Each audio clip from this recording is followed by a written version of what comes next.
사도 바울은 빌립보 성도들에게 그들에 대해 얼마나 고마운지 그 아름다운 마음을 표현했습니다. 감사의 표현은 동시에 칭찬이기도 하였습니다. 근데 바울은 이제 오늘 본문에서 그들에게 이렇게 감사의 마음을 전하고 그렇게 칭찬하는 것이 나로서는 당연한 일입니다 라고 말하고 있습니다. 그러니까 바울의 이러한 감사와 인사가 형식이 아니라는 겁니다. 정말 바울의 마음 깊은 곳으로부터 우러나오는 진정한 그의 마음인 것을 고백하고 있어요. 그것을 어떻게 증명합니까? 그것은 내가 여러분을 내 마음에 간직하고 있기 때문입니다. 자, 바울 마음에는 성도들이 있었어요. 그런데 이 표현을 똑같은 본문이지만 다르게 번역도 가능합니다. 그것은 빌립보 성도들의 마음에 바울이 있다라고도 번역이 가능한 구절이에요. 저는 이 두 가지를 동시에 볼 수 있다고 봅니다. 그러니까 바울의 마음에 빌립보 성도들이 있고 또 빌립보 성도들의 마음에는 바울이 있어요. 바로 이렇게 그들 안에 있는 서로를 향한 그 마음, 그것이 정말 바울의 이 표현이 진심이다라고 하는 것을 보여주는 것이죠. 이러한 마음으로 바울은 말하죠. 바울이 갇혀 있을 때나 복음을 변하고 있을 때 빌립보 성도들이 그리스도 안에서 바울이 받은 은혜에 동참하여 함께 해줬다는 거예요. 자, 바울이 받은 은혜에 동참한다. 또한 바울이 복음을 변호하고 입증할 때 동참한다. 자, 복음을 변호한다는 것은 그냥 우리가 쉽게 이해할 수 있듯이 바울이 복음을 전하는 것입니다. 예수 그리스도를 선포하고 전하는 것이죠. 그런데 특별히 지금은 바울이 로마 감옥에서 로마 황제 법정에 있습니다. 법정에 지금 재판 과정 가운데 있어요. 이렇게 본다고 하면 바울이 변호한다라고 하는 것은 조금 다른 의미로 곧 예수 그리스도의 복음이 로마 제국의 해가 되는 게 아니라고 하는 것이죠.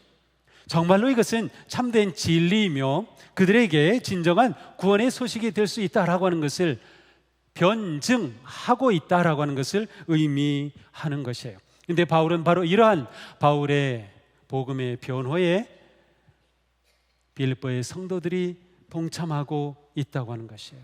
그것을 내가 받은 은혜에 동참한다라고 표현하고 있어요. 내가 받은 은혜, 바울이 받은 은혜가 뭘까요? 바울이 받은 은혜, 그것은 당연히 바울이 예수 그리스도의 은혜로 구원을 받은 것이죠. 그것이 바울이 받은 은혜요. 그러나 오늘 본문에서 그것 플러스로 더 중요한 의미가 담겨 있습니다. 그것은 바울이 내가 받은 은혜라고 표현할 때 그 속에는 바울의 사도가 된 사도직에 대한 표현으로 내가 받은 은혜를 사용하고 있는 것이에요.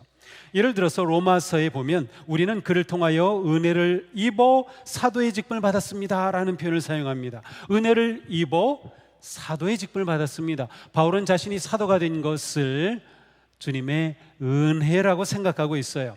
갈라디아서에서는 이렇게 말합니다. 기둥으로 인정받는 야고보, 게바, 요한은 하나님이 나에게 주신 은혜를 인정하고 나와 바나바에게 오른손을 내밀어 친교에 악수를 하였습니다. 자, 이것은 무슨 말이에요? 야고보, 게바, 요한 예수님의 제자였죠.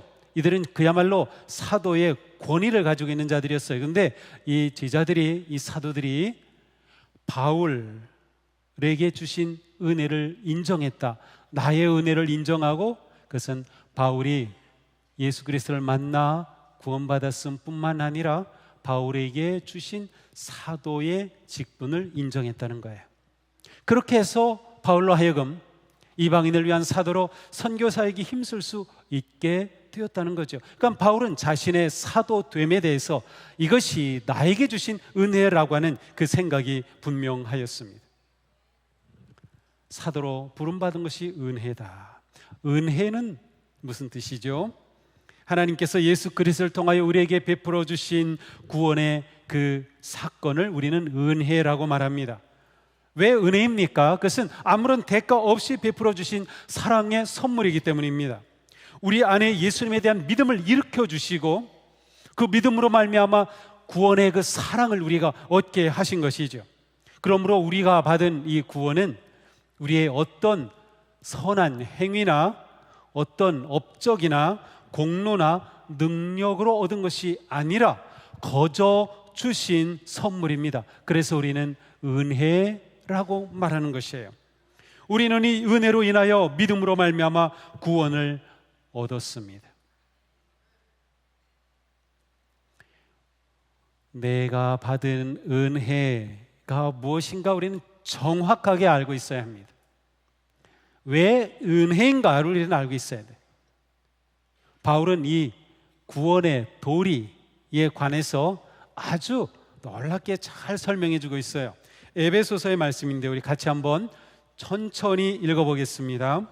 여러분은 믿음을 통하여 은혜로 구원을 얻었습니다. 이것은 여러분에게서 난 것이 아니요 하나님의 선물입니다. 행위에서 난 것이 아닙니다. 그러므로 아무도 자랑할 수 없습니다. 우리는 하나님의 작품입니다. 선한 일을 하게 하시려고 하나님께서 그리스도 예수 안에서 우리를 만드셨습니다. 아멘. 우리에게 가장 중요한 확신이 무엇인가? 바로 이겁니다. 우리는 믿음을 통하여 예수 그리스도의 십자가의 은혜로 죄의 용서를 받고 영원한 생명을 얻어 구원받았다는 확신입니다. 이 확신 우리에게 있습니까? 내가 잘한 것도 없고 내가 선한 업적을 쌓은 것도 아닌데 하나님께서 나를 사랑하셔서 십자가의 구속의 은혜로 나를 구원하셨다고 하는 이 사실 말이죠. 우리는 우리 가운데 이 놀라운 구원의 선한 일, 복음의 착한 일을 시작하신 그분이 곧 하나님이심을 우리는 기억해야 합니다. 내가 얻은 게 아니에요. 내가 찾아낸 게 아니에요. 하나님께서 이 모든 것을 이끌어 가신 거죠. 그래서 선한 일을 시작하신 분이 하나님이세요. 우리에게 이 놀라운 믿음의 삶을 시작해 하신 분이 바로 하나님이시다. 하나님은 예수 그리스도의 십자가의 은혜를 통하여 죄인인 우리를 의롭다 하신 겁니다. 우리는 죄와 불순종으로 인하여 하나님과의 관계가 무너지고 하나님께서 우리를 지으실 때 주셨던 그 하나님의 거룩하고 온전한 형상이 깨어져 버렸습니다. 하지만 우리가 예수 그리스도를 믿음으로 인해 십자가의 대속의 은혜로 하나님과의 관계가 회복이 되었습니다. 이렇게 회복된 관계를 의로움이라고 말하는 것이에요. 로마서에 말씀합니다. 우리는 믿음으로 말미암아 의롭다 하심을 받았으므로 우리 주 예수 그리스도로 말미암아 하나님과 더불어 평화를 누리고 있습니다. 우리가 의롭다함을 받은 것은 하나님과 평화를 누리는 거예요. 하나님과의 관계가 온전히 회복된 것이죠. 성도는 이렇게 회복된 관계, 의로움을 입은 그 관계에서 참 평화를 누립니다. 우리가 정말 평안하다 할 때는 언제입니까? 관계가 바르게 세워져 있을 때예요. 관계가 회복됐을 때입니다. 누군가의 관계에 있어서 어그러졌으면 우리의 마음은 평안하지 않습니다. 자연과의 관계에 있어서 어그러져 있기 때문에 지금 온갖 자연재해들이 일어나고 있죠. 다른 사람과의 관계에서 어그러지면, 더군다나 하나님과의 관계가 어그러지면 우리에게는 참 평화가 없어요. 그러니까 우리를 의롭다 하심을 통해 그 관계 회복이 우리에게 참 평화를 가져온 거죠. 빌립보서가 말하는 기쁨은 바로 이 평화에서 오는 기쁨입니다. 그러나 우리가 그리스도 안에서 얻은 이 평화, 이 기쁨, 이것이 끝이 아닙니다. 하나님과 화평한 성도는 하나님을 의지하고 하나님의 은혜의 부르심에 순종해야 합니다. 에베소서는 우리가 은혜로 받은 구원은 선한 일을 하게 하시려고 우리를 구원하셨다고 말씀했어요. 아까 우리가 읽었죠? 선한 일을 하게 하시려고 하나님께서 그리스도 예수 안에서 우리를 하나님의 작품인 새로운 피조물로 빚으신 목적이 바로 이것입니다. 선한 일을 하게 하시려고 하나님은 우리에게서 선한 일을 기대하고 계십니다. 그것은 하나님을 향한 구체적인 우리의 헌신과 순종의 삶입니다. 우리가 주님이신 예수 그리스도의 뜻을 따라 진리를 좇고 사랑하며 선을 행하는 일반적인 순종은 물론, 우리 각자가 살아가는 삶의 자리에서 예수 그리스도의 뜻을 따르는 구체적인 순종을 하나님은 기대하신다. 자, 우리는 다 누구나 말씀에 따라서 사랑하는 삶, 섬기는 삶, 겸손의 삶, 전도하는 삶, 이러한 삶을 살아야 돼. 이 순종의 삶을 사는 거죠. 그런데 그 순종은 우리가 살아가는 구체적인 삶의 자리에서 나 개인에게 주신 구체적 순종의 사명이 있다는 거예요. 이렇게 각자에게 주신 하나님의 뜻을 우리는 소명 아니면 사명이라고 말합니다. 하나님의 은혜는 우리를 소명으로 부르십니다. 은혜에는 소명이 포함되어 있습니다. 평범한 표현인데요, 정말 중요한 표현입니다. 은혜에는 소명이 포함되어 있습니다. 한국교회가 이거를 못하는 겁니다. 이거 못하기 때문에 지금 문제인 거예요. 따라서 바울은 자신이 소명으로 받은 사도직을 나의 은혜라고 고백할 수 있는 거예요. 우리는 구원으로 받은 것으로 끝난 것이 아니에요. 우리는 구원받은 것으로 이젠 됐다, 이젠 천국 간다, 난 천국행 티켓도 안 돼 있어, 이것이 끝이 아닌 거예요. 신앙생활은 구원받은 은혜 안에서 하나님이 부르시고 세우신 소명의 삶을 살아가는 겁니다. 구원받은 성도는 그리스도를 닮아 성장하고 변화하며 성숙해 가야 합니다. 이렇게 하여 구원을 완성해 가는 것이죠. 우리는 어떤 일을 하든, 어느 곳에 있든, 누구를 만나든 내가 있는 그 삶의 자리가 소명의 자리라고 하는 확신이 있어야 됩니다. 하나님이 나를 이 자리에, 이곳에, 그리고 이 사람을 만나게 하셨다라는 그런 확신이죠. 학생, 교사, 사업가, 경비원, 직장인, 정치가, 공무원, 노동자, IT 전문가, 예술가, 전문 기사, 미화원, 미용사, 가정의 부모 등 우리는 삶의 자리에서 하나님의 뜻을 받고 이웃을 섬기는 사명자가 되어야 하는 것입니다. 사랑하는 성도 여러분, 우리에게 맡겨주신 직분, 사역, 직장, 일터, 가정이 은혜임을 잊지 마십시오. 무엇을 하든 그것이 곧 하나님의 은혜라는 믿음을 가지고 감사와 헌신으로 감당하시기 바랍니다. 하나님의 구원의 은혜는 사명의 은혜도 포함되어 있음을 잊지 마십시오. 구원의 은혜 카리스는 우리에게 주신 은사 카리스마를 통하여 개인의 삶과 공동체의 삶에서 구체적으로 완성됩니다.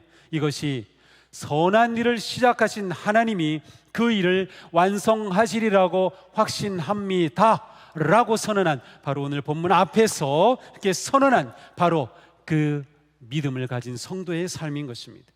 우리는 삶의 자리에서 구원을 이루어 갑니다. 우리는 부르심을 받은 자리에서 하나님께 영광을 돌리며 하나님이 통치하시는 하나님의 나라를 세워가는 거예요. 이제 바울은 빌립보 성도들을 간절히 사모하는 그의 마음을 그대로 고백합니다. 내가 그리스도 예수의 심정으로 여러분 모두를 얼마나 그리워하고 있는지는 하나님께서 증언하여 주십니다. 자, 여기에서 중요한 두 단어는 예수 그리스도의 심정, 그리고 하나님께서 증언하신다는 이 두 표현입니다. 바울은 빌립보 성도들을 향한 자신의 그 간절한 마음, 그리워하고 사랑하는 그 마음을 하나님이 증언해 주신다, 하나님이 보증해 주신다고 말할 만큼 바울의 마음은 진심이었습니다. 예수 그리스도의 심정이라는 표현에서 이 심정이라는 단어는 그대로 번역하면 내장이라는 뜻이에요.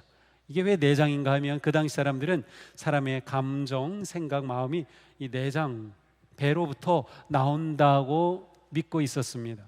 그래서 내장이라는 단어를 써요.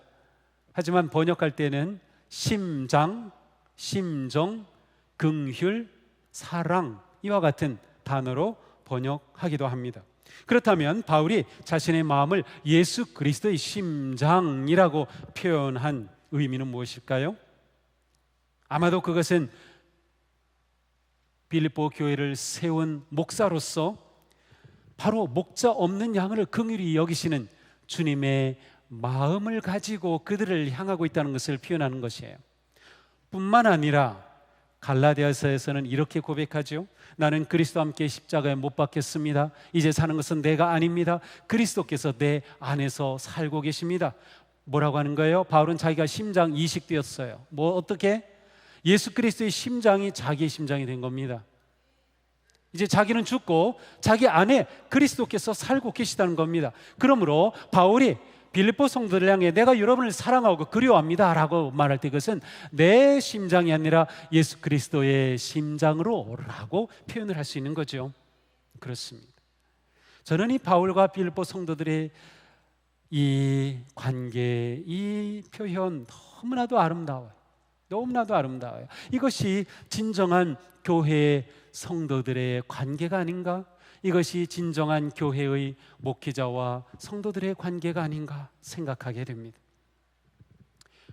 그런데 여기서 바울은 빌립보 성도들을 향한 자신의 그 사랑의 마음을 누가 증언해 주신다고요?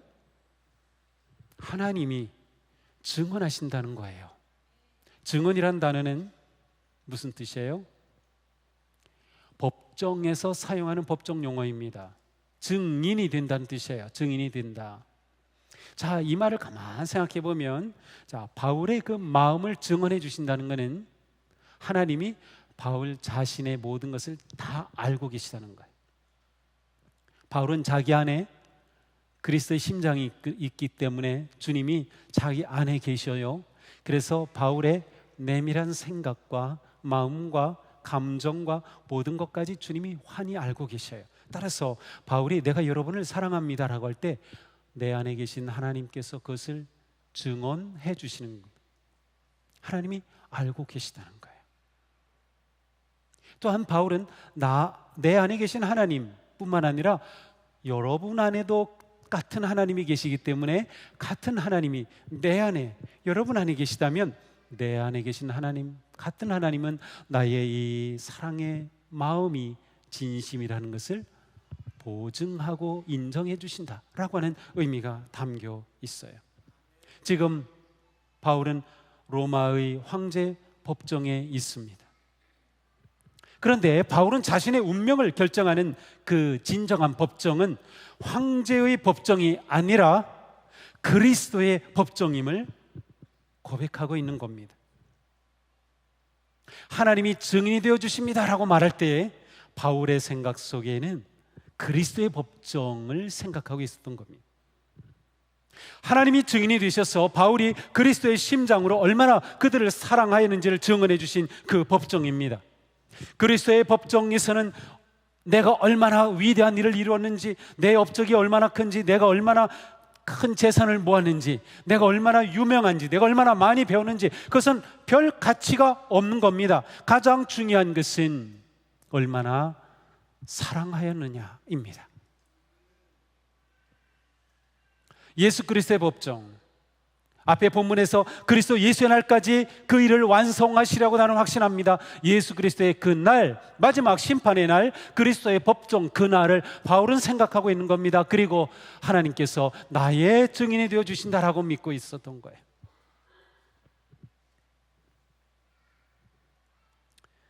그리스도 앞에서 누릴 최후의 승리에 대한 확신이었습니다.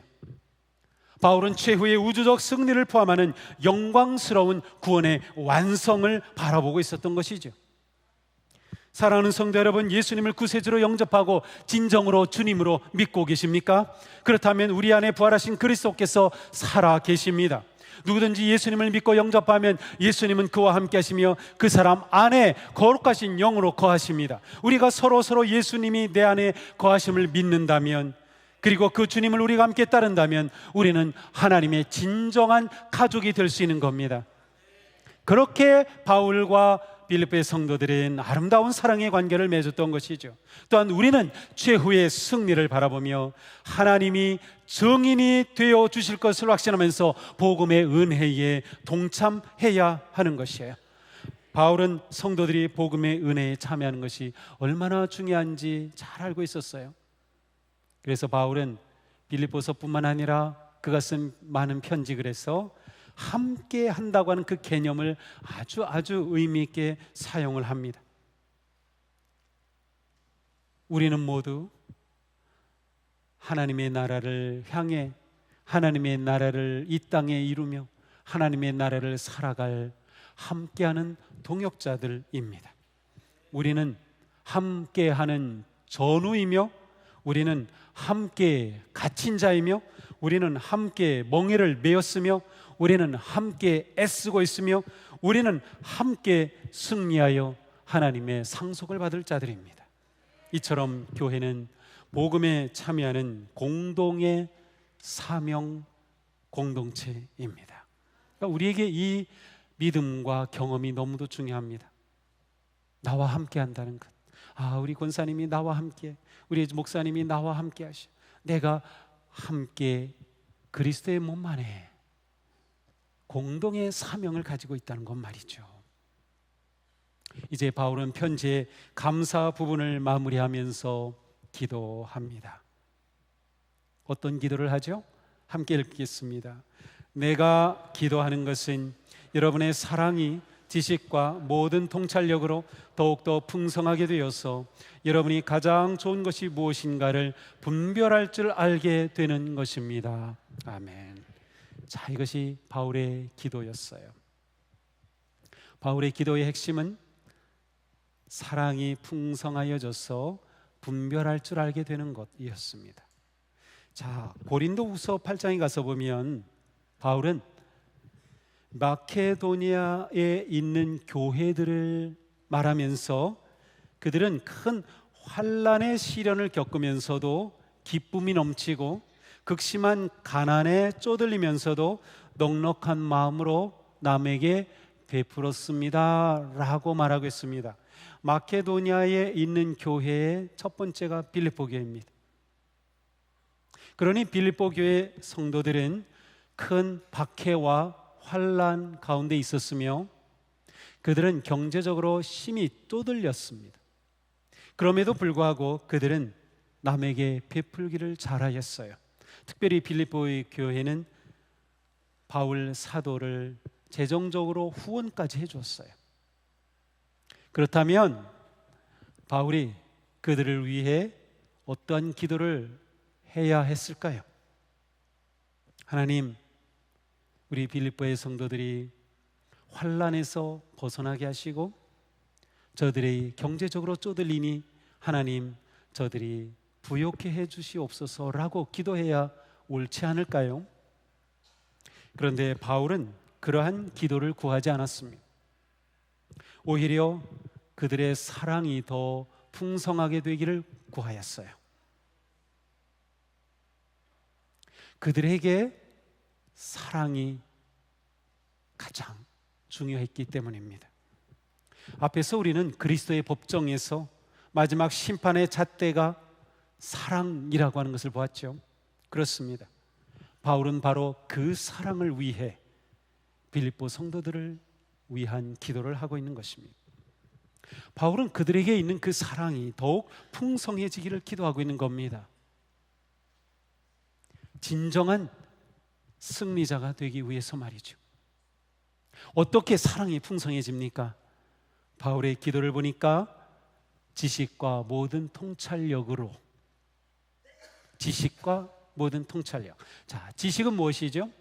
지식은 새로운 정보를 얻고 배워서 깨닫는 것입니다. 예수 그리스도의 복음에 대해서 알고 깨닫게 되는 것, 하나님의 사랑과 뜻을 깨닫게 되는 것, 성도의 삶이 어떠해야 되는지 그 가르침과 교훈을 받는 것, 이 모든 것들은 지식입니다.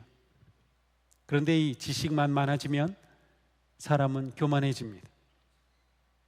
그런데 지식은 필요한 겁니다. 우리가 신앙이 깊어지고 건강한 공동체가 되기 위해서는 지식이 꼭 필요해요. 그래서 호세아 선지자는 뭐라고 합니까?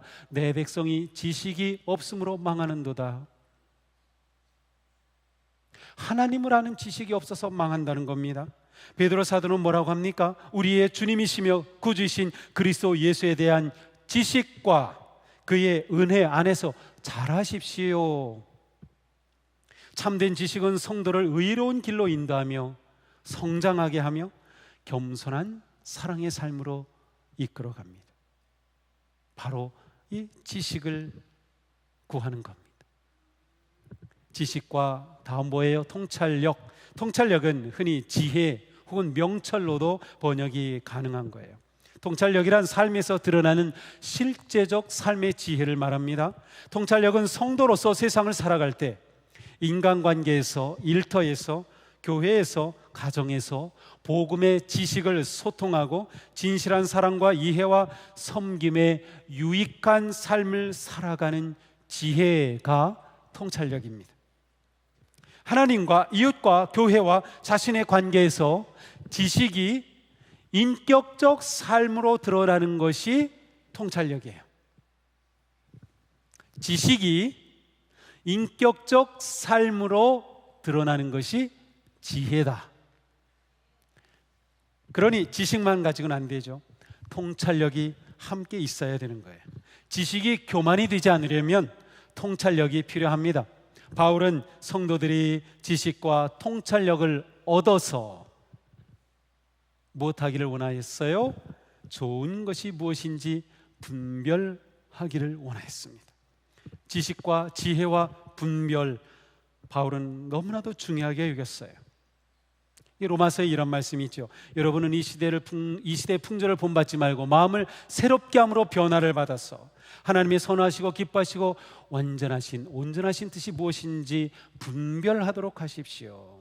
자, 분별이라고 하는 것은 우리가 성도로 살아가는 삶의 현장,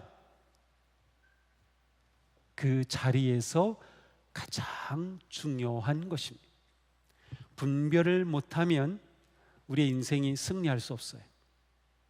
분별을 못하면 우리의 인생이 깊어지고 성장할 수 없어요. 그런데 이 분별을 위해서 무엇이 필요했어요? 지식이 필요했고요. 그 지식이 통찰력과 함께할 때 분별할 수 있게 된 것이죠. 분별한다는 것은 간단합니다. 진실과 거짓을 구별할 줄 아는 거예요. 중요한 것과 그렇지 않은 것을 구별할 줄 아는 겁니다. 거룩한 것과 더러운 것을 구별할 줄 아는 겁니다. 그러므로 이러한 구별은 실제적 삶에서 너무나도 중요한 것이에요.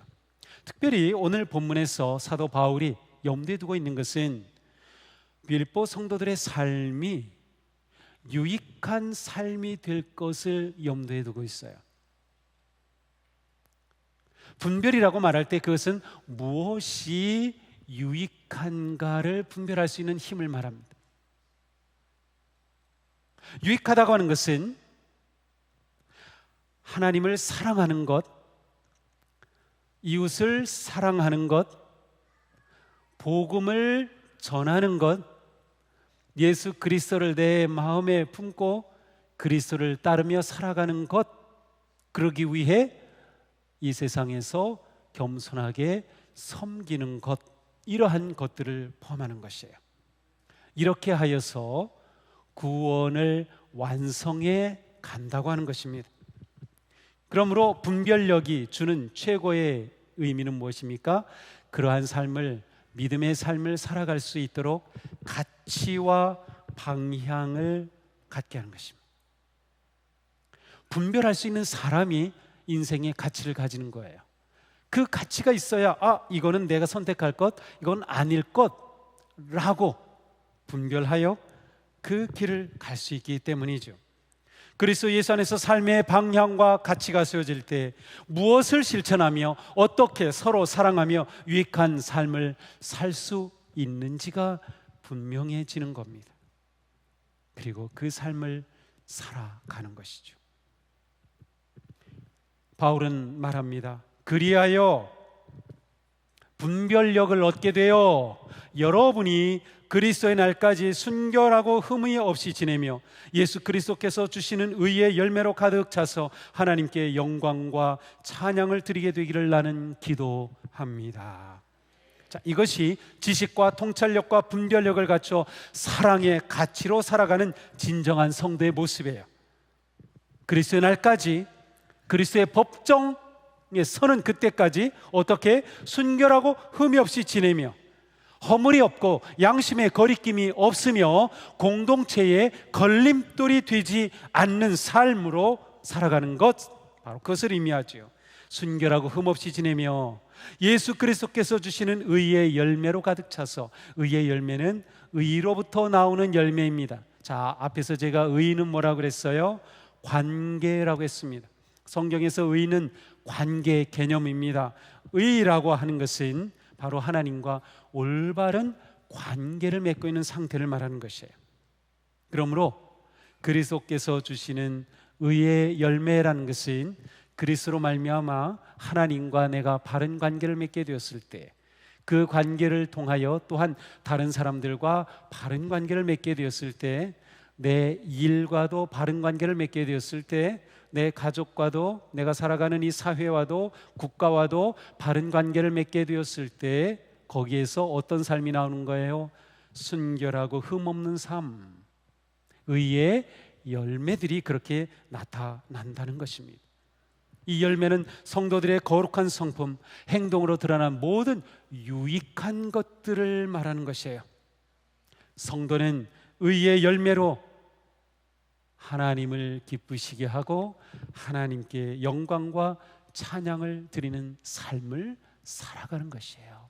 자, 다시 읽어드립니다. 예수 그리스도께서 주시는 의의 열매로 가득 차서 하나님께 영광과 찬양을 드리게 되기를 나는 기도합니다.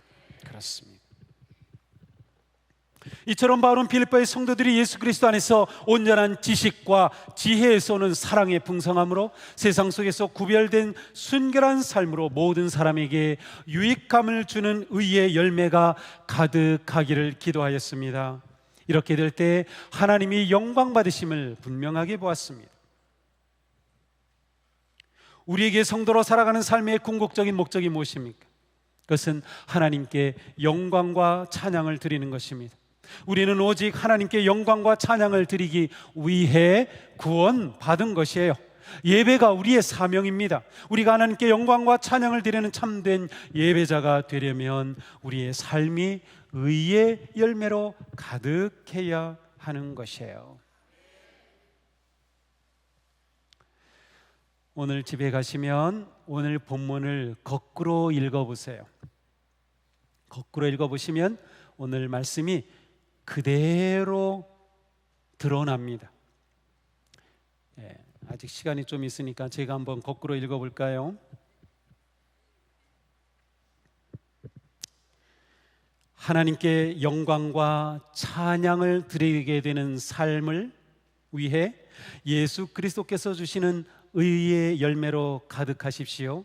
그러기 위해서는 그리스도의 날까지 순결하고 흠없이 지내야 합니다. 어떻게 그렇게 합니까? 분별함으로 가능합니다. 무엇으로 분별합니까? 지식과 통찰력으로 분별하게 됩니다. 지식과 통찰력은 어떻게 옵니까? 우리 안에 계신 하나님, 그래서 하나님께서 증언해 주실 수 있는 삶을 추구할 때 가능한 것입니다. 바로 이러한 삶을 위해 우리는 우리가 받은 은혜에 함께 동참하며 복음을 전하고 변화하는 삶을 사는 것입니다. 바로 이렇게 볼 수 있는 거죠. 오늘 우리는 사도 바울의 이 말씀을 통하여서 내가 살아가는 삶의 목적이 무엇인가 분명히 보게 되었습니다. 우리가 구원받은 것으로 끝난 것이 아닙니다. 예수 그리스도 안에서 구원을 얻은 우리에게는 은혜와 사랑의 열매, 의의 열매가 있어야 합니다. 그러니 오늘 말씀 따라 그리스도의 날까지 순결하고 흠없이 살아가기를 축복합니다. 우리는 믿음으로 구원을 얻었으니 의의 열매를 맺는 거룩한 삶으로 구원을 완성해 가기를 축복합니다. 우리의 삶이 의의 열매를 맺기 위해 회개를 멈추지 마십시오.